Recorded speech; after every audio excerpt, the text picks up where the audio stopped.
Hello. Hello and welcome to Next Week Now, next week's new way of knowing the news before even the news knows what's in the news now. I'm Ethan Yoon, the world's most trusted newsman. Without further ado, let's dive into next week's news now. To start, let's begin with some local news. Great news for the construction fans, as the university has announced that the Speedway will be entirely redone due to faulty bricks. This news comes with the finding that the bricks used to pave Speedway have been cracking due to the fact that they were apparently made of frozen dehydrated mashed potatoes. This situation has also recently been exacerbated by the university's annual Ride Your Jackhammer to Class Day. The manufacturer of bricks, or in this case the manufacturer, will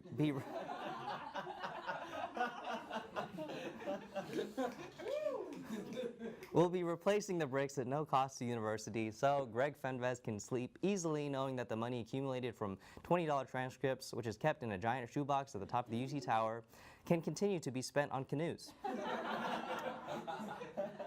The project to repave Speedway is slated to continue on through the March of next year, and the students are being advised not to march on Speedway until next year. Following this news, we predict that next week the university will announce plans to use the old bricks to build a tomb on the South Mall in which Fenves will be interred upon his passing.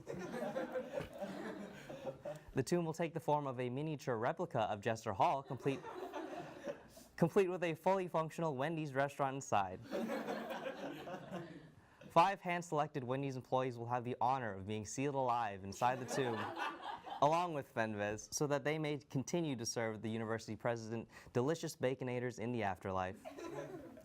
In addition, next week the university will host a Donate Your Old Legos drive as a contingency plan, should the replacement bricks also fail to meet strength standards. Strength standards which apparently consist of being stronger than a hard-shell taco. As I'm sure you all may know, we just recently celebrated one of the most easily ignorable national holidays of the year, besides, of course, George Washington's birthday and the Nickelodeon Kids' Choice Awards. That's right, Columbus Day just passed. For some time now, however, people have been somewhat restless in regards to this holiday, calling for Christopher Columbus statues to be torn down and going so far as changing the holiday's names to Indigenous Peoples Day instead. Exactly 3 people are extremely outraged by this. Donald Trump, your uncle Billy Bohilly, that swears the discovery of corn is one of the white folks' greatest yet, and the ghost of Christopher Columbus. That's right, Christopher Columbus is back, and he's pissed! In response to all of this recent controversy, Columbus will take it upon himself to come back from the dead in order to discover America once again. However, Columbus has learned from his mistakes and from the strategies that came after him. How much did he learn? Apparently not enough. Firstly, Columbus will make landfall from his ghost ship in India, not America. He won't be able to make this distinction, however, as he doesn't know yet that America is no longer filled with not white people. He will declare the land rediscovered in hopes of gathering interest from other nations to come in and start proxy wars.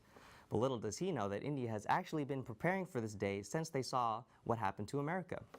See, when Columbus first discovered America, thinking it was India, he thought that the corn and potatoes that he discovered were actually the coveted spices of India, claiming that they were in fact too spicy for him to handle. India had taken notice of this and will lace some blankets with paprika, then throw them onto Columbus's docked ships, the ships of course being filled with corn and potatoes and pumpkins from his first voyage, effectively eradicating him and his entire ghost crew with the power of seasoning, and creating the world's first pumpkin spice ghost ship. All right, guys, on a more positive note, here's how Bernie could still win.